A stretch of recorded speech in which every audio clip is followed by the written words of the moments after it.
हमको दूध भी मिलता है ना। बकरी से दूध मिलता है। भैंस को पालते हैं तो भैंस से क्या है, भैंस से दूध मिलता है, फिर दूध से हम छाछ बनाते हैं, दही बनाते हैं। और फिर क्या है, जैसे वो गोबर करती है तो गोबर से क्या है, हम चूल्हा जलाने के लिए कोर भी बनाते हैं, उसको कोर बोलते हैं ना, उपला, वो भी बनता है। और फिर साथ ही साथ क्या है, जैसे वो गोबर होता है उसकी खाद भी बनाते हैं, तो अपने खेतों में भी काम आती है। काम आती है ना।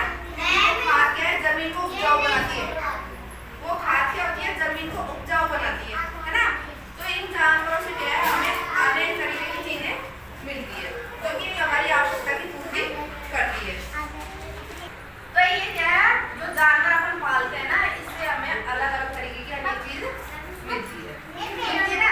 जैसे देखो, हमने भैंस पाली, ठीक है, उससे हमको दूध भी मिल गया। और भैंस से क्या है, जैसे पहले हमने एक भैंस खरीदी, फिर उससे धीरे धीरे धीरे धीरे 1 से 2 हो गई, 2 से 3, जैसे जैसे वो छोटे बच्चे देती है ना, बढ़ते जाते हैं, तो बीच बीच में हमको क्या है, बेच देते हैं तो हमको क्या मिलता है, पैसे भी मिलते हैं ना। तो उससे क्या है, हमारी आर्थिक जरूरत भी पूरी हो जाती है। तो हमें पैसे मिलते हैं ना, वो उसको हमारी पैसों की जो जरूरत होती है उसको भी पूरा करते हैं ना।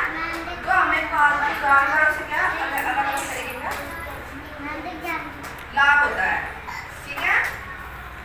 देखिए कौन कौन से होते हैं पालतू जानवर जो हम अपने घर में पालते हैं, घर में रखते हैं हमारी आवश्यकता के लिए, वो सभी क्या है